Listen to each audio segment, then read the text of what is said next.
Hoy es el día de los micros, ¿eh? ¿Eso no? Bueno, antes de nada, dar la bienvenida a todos los que nos acompañáis esta mañana, especialmente a los que sean la primera, segunda o que sea una visita ocasional. Ponían por aquí que nos visitaban Enrique Angurell y Miguel Wickham. ¿Están por aquí? Pues bienvenidos. Sentíos en casa, estáis en casa. Donde hay pueblo de Dios, ahí está la familia, ¿verdad? Así que bienvenidos todos y esperamos que este tiempo también sea un tiempo de bendición para su iglesia. Me gustaría que me acompañarais a un texto que está en el libro de Malaquías. Malaquías capítulo 2 y versículos 10 en adelante. Malaquías capítulo 2 y versículos 10 en adelante. Estamos en una serie sobre los 10 mandamientos. Y esta mañana toca no cometerás adulterio. Y tomamos como base, como inicio, al menos vamos a ir paseándonos por la Biblia, pero al menos como primera lectura este texto que está en Malaquías capítulo 2, versículos 10 en adelante. Y dice lo siguiente: ¿no tenemos todos un mismo Padre? ¿No nos ha creado un mismo Dios? ¿Por qué pues nos portamos deslealmente el uno contra el otro, profanando así el pacto de nuestros padres? Prevaricó Judá, y en Israel y en Jerusalén se ha cometido abominación, porque Judá ha profanado el santuario de Jehová que él amó y se casó con hija de Dios extraño. Jehová cortará de las tiendas de Jacob al hombre que hiciere esto, al que vela y al que responde, y al que ofrece ofrenda al Señor de los ejércitos. Y esta otra vez haréis cubrir el altar del Señor de lágrimas, de llanto y de clamor. Así que no miraré más a la ofrenda para aceptarla con gusto de vuestra mano. Mas diréis, ¿por qué? Porque el Señor ha atestiguado entre ti y la mujer de tu juventud, contra la cual has sido desleal, siendo ella tu compañera y la mujer de tu pacto. Y no hizo él uno, habiendo en él abundancia de espíritu. ¿Y por qué uno? Pues porque él buscaba una descendencia para Dios. Dice, guardaos pues en vuestro espíritu y no seáis desleales para con la mujer de vuestra juventud. Porque Jehová Dios de Israel ha dicho que él aborrece el repudio y al que cubre de iniquidad su vestido, dice el Señor de los ejércitos. Guardaos pues en vuestro espíritu y no seáis desleales. En el año 1994 yo hacía como 2 años que había empezado a ir a la iglesia. Yo empecé a ir a la iglesia en noviembre del 92. Antes iba a los bautismos una vez al año en la iglesia de Camp Mónica en Granollers. Así que están muy bien los bautismos, ¿vale? Como punto de testimonio, porque algunos hemos ido a la iglesia una vez al año desde pequeñitos, solamente para los bautismos. Pero en el año 94 yo ya estaba en el seminario. Yo empecé a ir en noviembre del 92 a la iglesia, en mayo del 93 me bauticé, yo y mis hermanos y 3 personas más, y en octubre del 94 ya estaba en el seminario en Ipste. Y entonces se hicieron unas conferencias sobre matrimonio, y fue un predicador muy bueno, un pastor muy bueno, un teólogo muy bueno, a hablar del tema del matrimonio. Y cuando llegaron las preguntas, le preguntaron, ¿qué hacemos con aquellos que se separan, con aquellos que se divorcian? Y el hombre dijo, hay que ponerlos a los dos en disciplina. Sea cual sea el motivo, los dos tienen más, algo de responsabilidad tienen los dos en esa circunstancia. ¿No os habéis sentido alguna vez cómo hierve la sangre por dentro? Pero a mí ese momento, la ira, es ahora que lo recuerdo, y rugió, porque mi madre estaba separada. Y yo sabía lo que había sufrido mi madre. Y por dentro me comía el alma y decía, este hombre, pero ¿cómo es posible que diga que mi madre merece ser puesta en disciplina? No tiene ni idea de lo que hemos pasado en mi casa. Años más tarde, el mismo ponente cambió de opinión. Había tenido un encuentro con el Jesús de la Biblia, había reexperimentado la gracia de Dios. Y uno de sus familiares se había divorciado. Y claro, cuando uno pasa por ciertos momentos y por ciertas circunstancias y por ciertas experiencias, tu forma de abordar los temas, digamos que cambia. La experiencia propia transforma tu vida. Cuando uno ha vivido ciertas circunstancias, entiende las cosas desde otra perspectiva. Y para mí en esta mañana hablar del adulterio es francamente algo difícil, ¿sabes? Porque no adulterarás, no cometerás adulterio es una frase muy corta. De hecho, el versículo más corto de la Biblia no es Jesús lloró, ¿sabes? Son los 3 versículos que están en Éxodo 14, 15 y 16, que son 6 letras en el original. No cometerás adulterio son 6 letras, mira si es corto. Pero detrás de esas palabras hay no solamente algo que explicar teológica y bíblicamente, hay un montón de experiencias, de vidas destruidas, de hijos afectados, de relaciones y sueños rotos. Decía en la hoja que hemos compartido esta mañana que el 42% de los hombres en España y el 31% de las mujeres afirman haber sido infieles a sus parejas.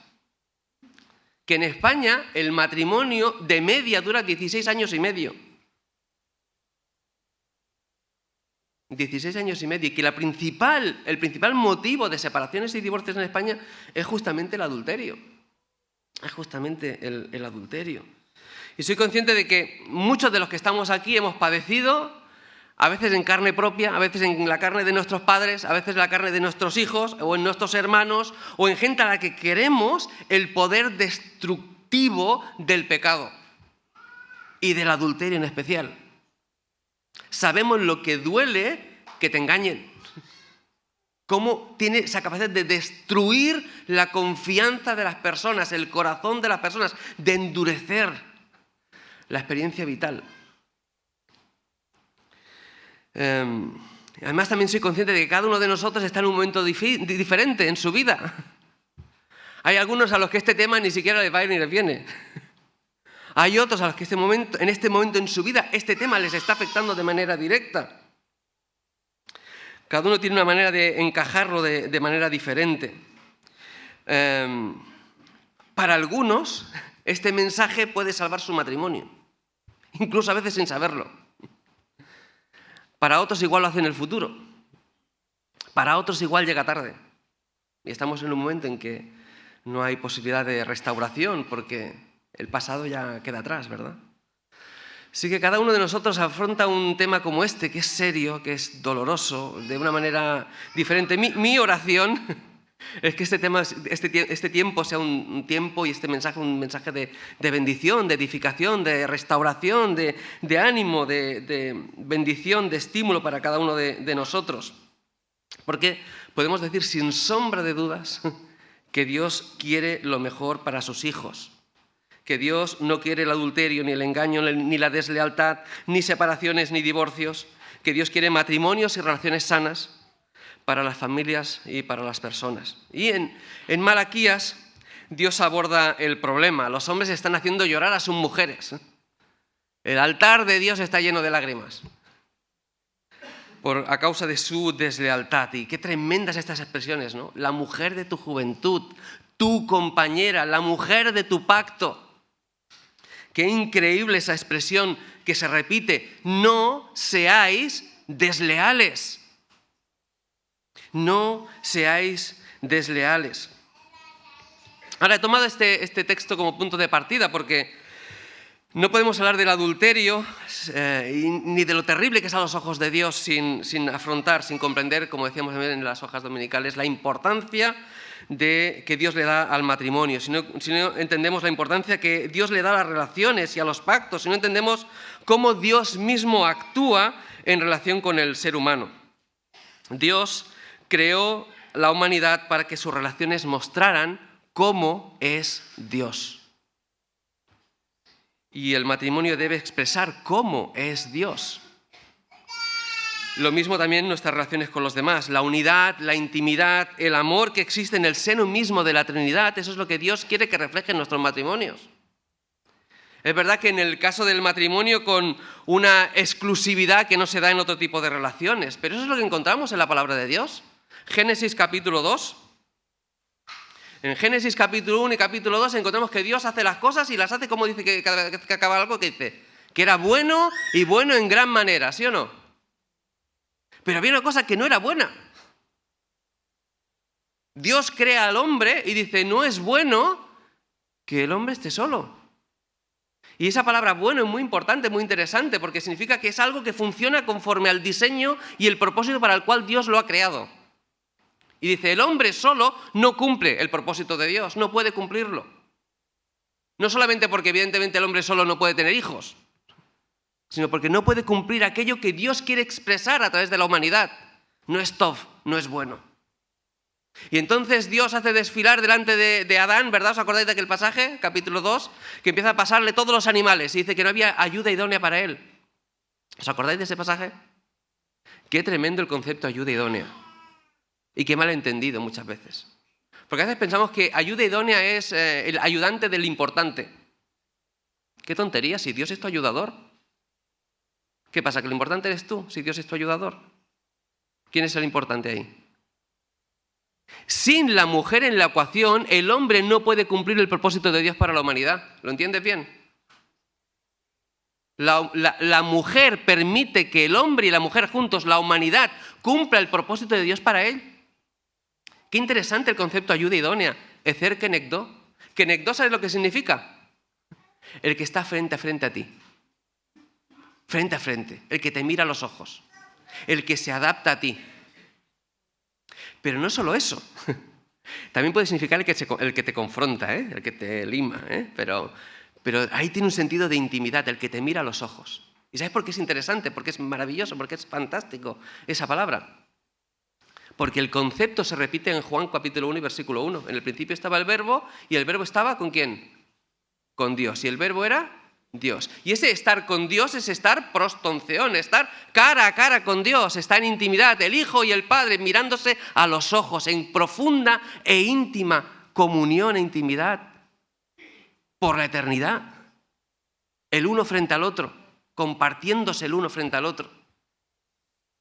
Y Dios crea a la mujer para que cumpla esa función, el uno con el otro, para que se puedan mirar a los ojos y tengan esa intimidad de comunión exclusiva que hay en el seno de la Trinidad, en el sí de Dios. Eso es el matrimonio. De tal manera que cuando Adán ve a su mujer, dice, ella es hueso de mis huesos y carne de mi carne, ella es como yo. ¡Qué pasada! La voy a llamar Isha, porque salió de mí, el Ish, el varón, ¿no? ¡Qué maravilla! ¡Qué texto tan profundo! Y estaban el uno frente al otro y ¿qué? Desnudos y ¿qué? No se avergonzaban. ¡Qué intimidad! ¡Qué comunión! ¡Qué fantástico! Dios lo ve y es bueno en gran manera. Los ha creado a su imagen y semejanza. Cumplen el propósito para el cual Dios los ha creado. ¡Oh! ¡Ay! Increíble. En Efesios la palabra de Dios nos dirá que ninguna persona se aborrece su propia carne, sino que la sustenta y la cuida, como también Cristo a la iglesia. Y nos exhorta, dice, maridos, amar a vuestras mujeres como Cristo amó a la iglesia y se entregó a sí mismo por ella, ¿verdad? Y ya vimos hace un tiempo que amar, el amor, ¿qué es? Es cuidar y proteger, es proveer y proteger. A quien amas, lo cuidas, le das todo lo que necesita. Y a quien amas, lo proteges de todo lo que le puede afectar. ¡Qué tremendo lo que Dios quiere hacer con los matrimonios de sus hijos e hijas! ¡Qué maravilla la expresión del amor de Dios, que se entrega totalmente por su iglesia! Y nosotros nos tenemos que entregar totalmente el uno por el otro. ¡Qué tremendo! ¡Qué maravilla!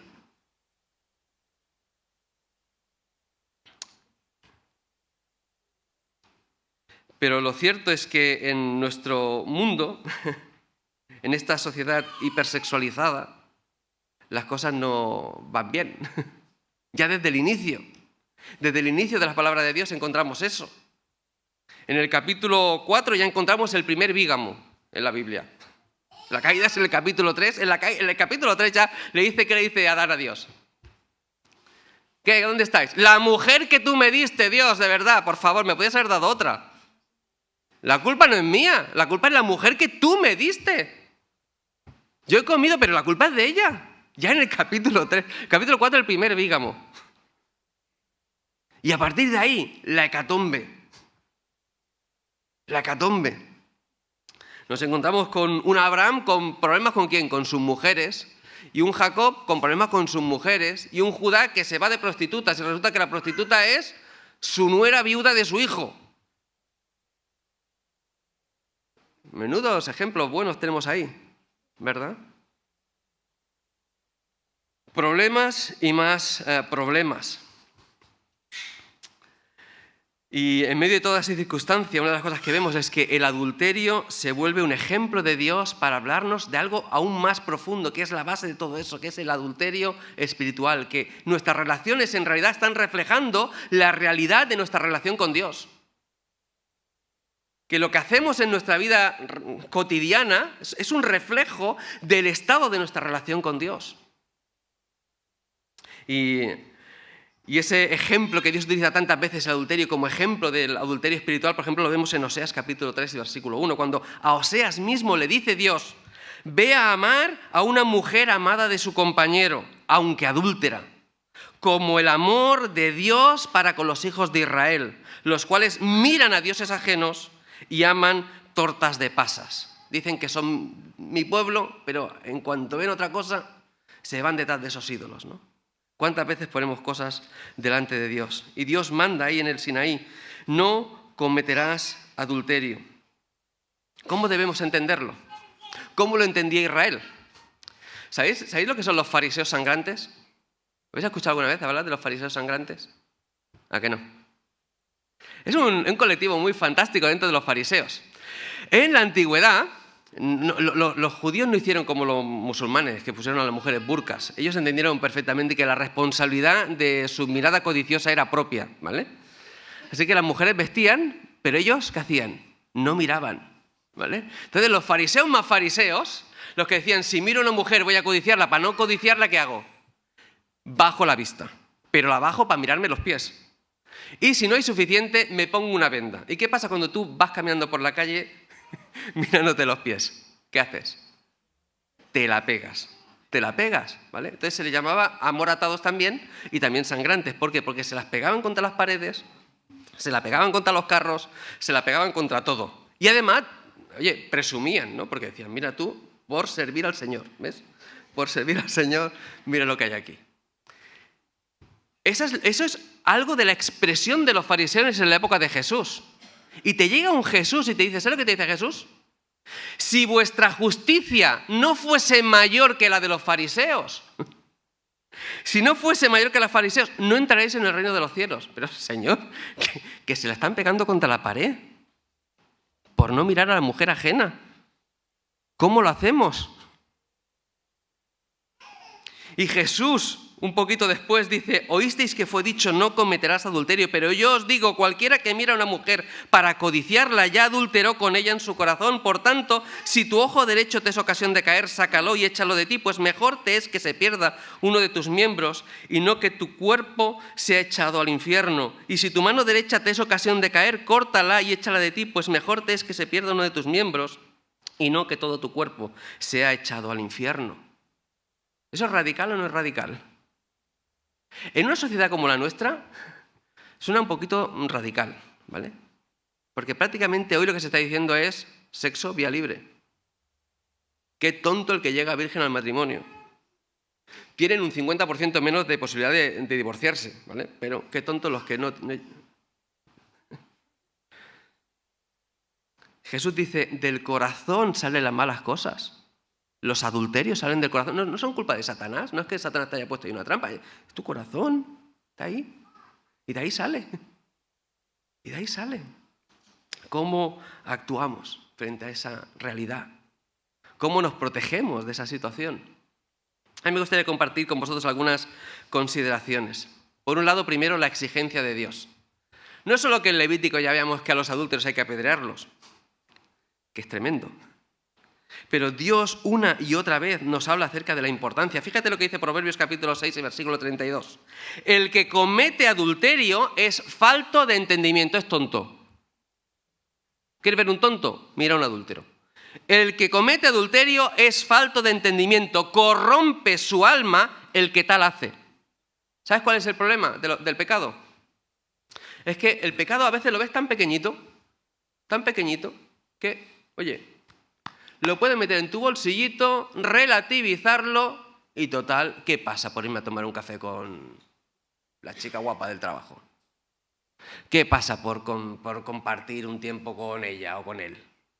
¿Qué pasa por explicarle mis circunstancias? Y poquito a poquito, oye, ¿qué pasa?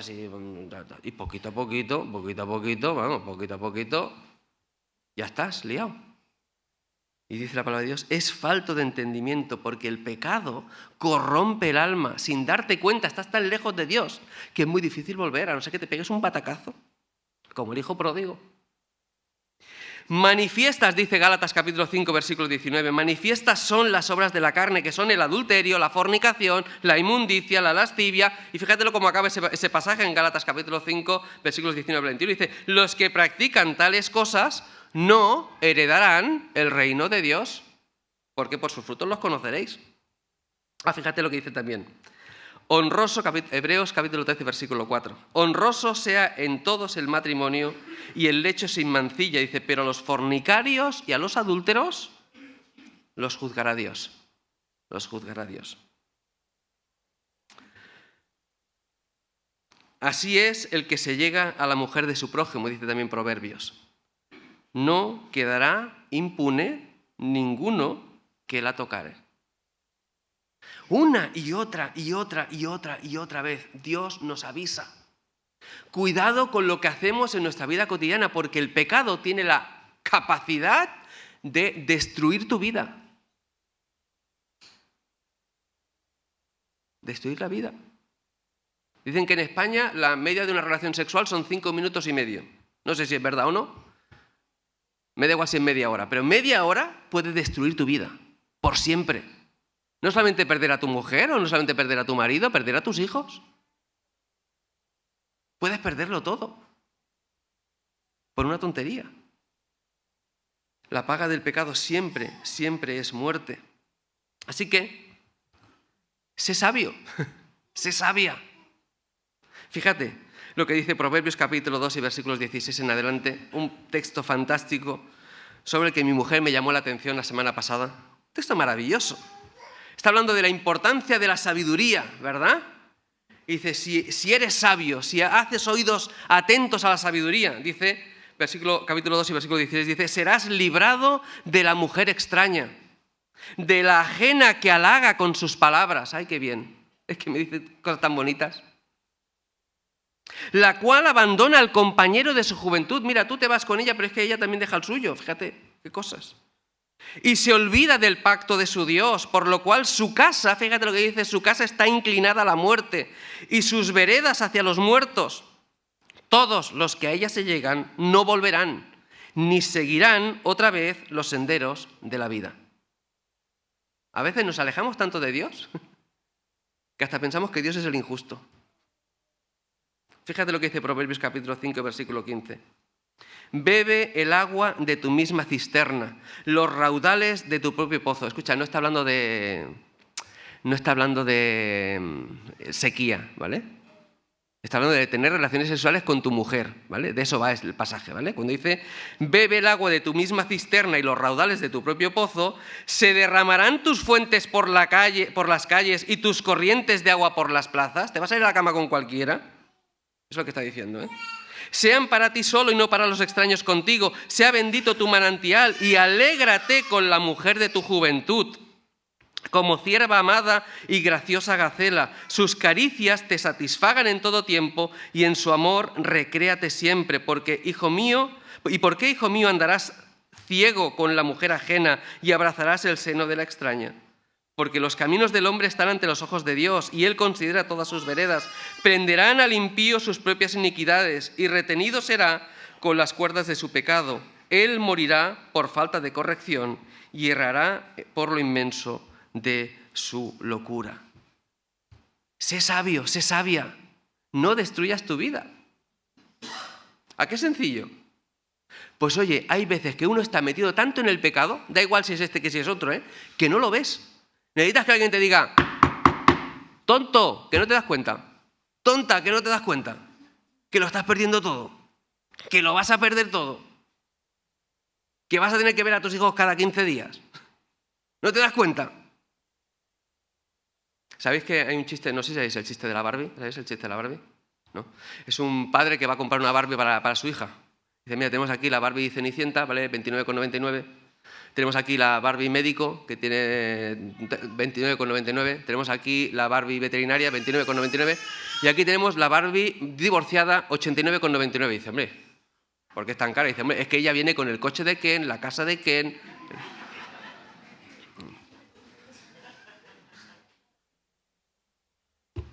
Es que a veces es así, ¿eh? No nos damos cuenta de las cosas. Bueno, hay que ser sabio, porque cuesta mucho edificar una vida correcta y cuesta muy poco destruirla. Cuesta mucho edificar una vida correcta y cuesta muy poco destruirla. Otro consejo bíblico, no te sientas invulnerable. No te sientas invulnerable. Dice la palabra de Dios, el que piensa estar firme, mire que no caiga. Mire que no caiga.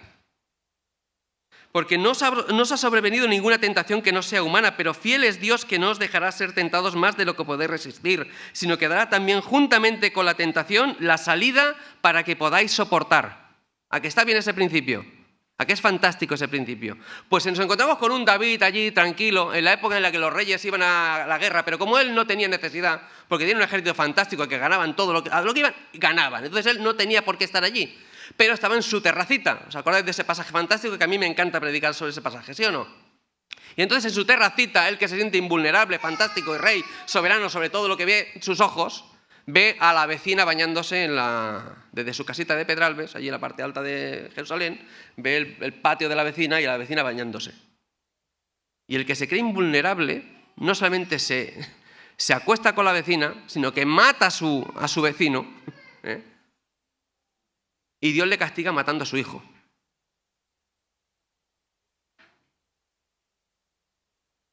Wow.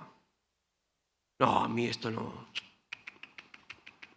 ¿Ves? En Estados Unidos un pastor no puede entrevistarse con una mujer de la iglesia a solas. Prohibido totalmente. Tú dirás que exagerados son. Bueno, exagerados. Es que más de uno ha acabado dejando de ser pastor por tener reuniones personales con una mujer de la iglesia.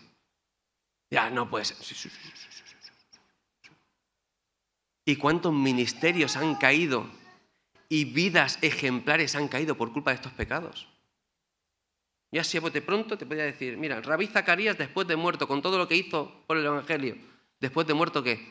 Todo su ministerio por tierra, cuando se descubre la realidad de su pecado. Karl Barth, el mejor teólogo del siglo XX, escucha, el genio teológico del siglo XX, por años liado con su secretaria. Tenemos cartas en las que le decía a su secretaria, yo creo que delante del Señor nuestra relación es buena. Que estás casado y estás liado con tu secretaria. ¿Cómo va a ser buena tu relación, teólogo del siglo XX? Fíjate tú cómo el pecado te tuerce la cabeza. Tillich, otro teólogo increíble, cuando se muere en el lecho de muerte le dice a su mujer, ves al despacho y quémalo todo. Quémalo todo. Y se pasa 2 días quemándolo todo. Quemándolo todo, no os digo lo que había en el despacho, porque os asustaríais. Yoder, otro teólogo, acusado de abuso. Dices, gente que se siente invulnerable porque conocen mucho de Dios y mucho de la palabra y van a la iglesia todos los domingos y predican. No te sientas invulnerable. Sujétate a la fidelidad de Dios, al poder de Dios. Sé humilde ante el Señor. Agárrate del Señor.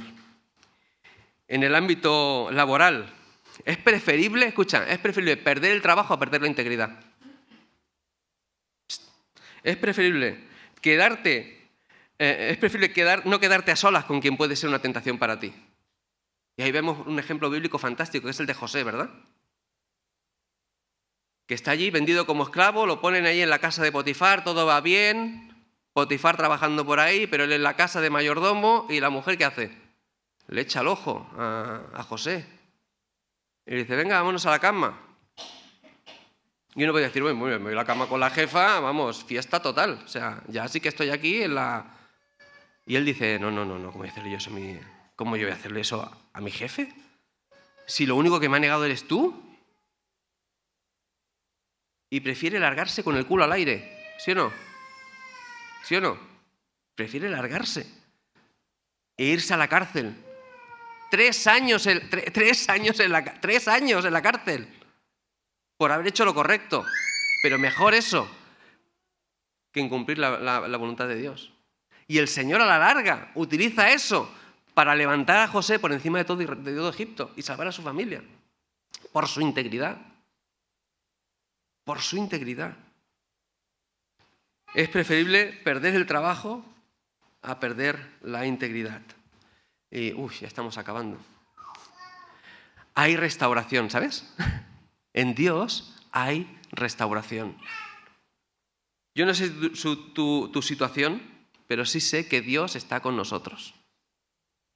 Sé que Dios te conoce, sé que Dios me conoce, sé que conoce nuestras circunstancias, sé que Dios nos sostiene y que tiene gracia, sé que Dios tiene misericordia para ti y para mí si queremos tomarla. Sé que Dios puede restaurar vidas y cambiar vidas y personas. Sé que Dios puede restaurar familias. Fíjate lo que dice 1 Corintios, y es un texto que ya leímos hace 2 semanas. ¿No sabéis que los injustos no heredarán el reino de Dios? No erréis. Ni los fornicarios, ni los idólatras, ni los adúlteros, ninguno de ellos heredarán el reino de Dios. Ninguno. Dice, y esto erais algunos. Esto erais algunos. Mas ya habéis sido lavados, ya habéis sido santificados, ya habéis sido justificados en el nombre del Señor Jesús y por el Espíritu de nuestro Dios. Dios cambia a las personas. ¿Esa es su especialidad? Tu identidad no es lo que haces. No. Tu identidad está escondida en Dios. Dios puede restaurar cualquier circunstancia. Eso lo vemos y hemos aludido a él en el libro de Oseas, ¿verdad? Qué tremendo Oseas. Se casa con una mujer que le da un hijo de otro y lo abandona.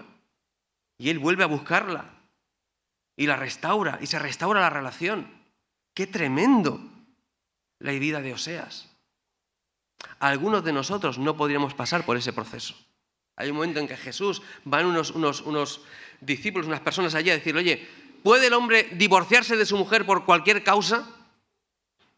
Y dice, no, claro que no. El principio no fue así. Es que Moisés nos dejaba así, claro, pero es que Moisés os dejó, ¿sabes por qué? Por la dureza de vuestro corazón. ¿Eso es lo que está diciendo Jesús? Bueno, por un lado, que somos tan duros que no sabemos amar a la gente que tenemos a nuestro alrededor y estamos dispuestos a hacer cualquier cosa sin importarnos el resto. Pero tampoco estamos dispuestos a perdonar como Jesús. Queremos que Dios nos perdone todos nuestros pecados, pero a veces nosotros no estamos capacitados para perdonar como Jesús. Si nosotros fuéramos Oseas, le pegamos una patada en el culo a la mujer y no queremos volver a verla. Pero a veces Dios restaura vidas. Igual que Dios nos ha perdonado, nosotros también tenemos que perdonar. Ya sé que no somos Jesús y no somos Dios. Y que a veces todas las cosas no se pueden restaurar porque a veces no depende solo de nosotros, ¿verdad? A veces hay cosas que nos duelen tanto que son imperdonables para nosotros. Pero Dios lo perdona todo. Dios nos ha perdonado todo y nos lo perdonará todo. Si pudiésemos expresar al resto del mundo el perdón con el que Dios nos ha perdonado. Si pudiésemos restaurar las relaciones como Dios ha restaurado nuestra relación con Él. Qué diferente sería todo, ¿verdad? Nuevamente, sé que es un principio general y que no todo el mundo está en la misma posición, en la misma circunstancia, con la misma posibilidad de ejercerlo, ¿verdad? Pero Dios traiga a nuestra vida esa capacidad de perdón y de restauración. Lo encontramos en ese capítulo, en el capítulo 5 de Efesios, ¿verdad? Que amemos a nuestras esposas, a nuestras parejas, en nuestro matrimonio, que amemos como Jesús amó, que se entregó totalmente por nosotros. Dice, sujetaos los unos a los otros. ¿Y qué ejemplo máximo tenemos de sujeción y de respeto el uno por el otro que el ejemplo de Jesús en su relación con el Padre? Qué ejemplo sublime, tremendo, increíble, de sujeción, de amor, de comunión, de intimidad. Dios nos permita tener nosotros también ese tipo de relación en la que uno al otro, ¿verdad?, podamos vivir en esa intimidad, en esa exclusividad, en esa comprensión. Podemos hacerlo en nuestros matrimonios, ¿verdad? Eso tiene que ver con el adulterio, ¿verdad? Pero también en nuestras relaciones como padres, nuestras relaciones como hijos, ¿verdad? Seguro a otros niveles, ¿verdad? La exclusividad que hay en el matrimonio no sea la misma exclusividad que hay en una relación de amistad, ¿no? Tenemos amistad con muchas personas, ¿no? No es el mismo tipo de relación, pero sí que en cada una de nuestras relaciones, que nuestras relaciones pueden ser sanas, que nuestras relaciones puedan expresar el amor de Dios, la comunión de Dios, la restauración de Dios, la lealtad que Dios tiene para con nosotros, que podamos ser leales al pacto que Dios puso entre cada uno de nosotros, ¿verdad? Finalizamos así esta mañana. Es una mañana de reflexión. Que Dios nos ayude, ¿verdad?, a que esta reflexión bíblica en torno a un mandamiento tan serio, tan trascendente, también pueda hacernos bien, pueda ayudarnos en nuestras vidas matrimoniales, ¿no? Que nos pueda impulsar a vivir unas vidas de comunión, de intimidad, de respeto, de amor profundo, de cuidado, de protección, de provisión. Tantas cosas que necesitamos como seres humanos, ¿verdad? Que podamos cumplir el propósito de Dios para nosotros en ese sentido. Vamos a orar.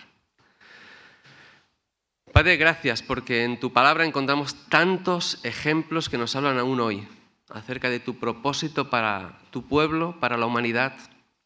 Gracias, Señor, porque tú tienes un propósito para las familias de tu pueblo. Tú tienes un propósito para cada marido, para cada esposa. Tú tienes un propósito para cada hijo e hija.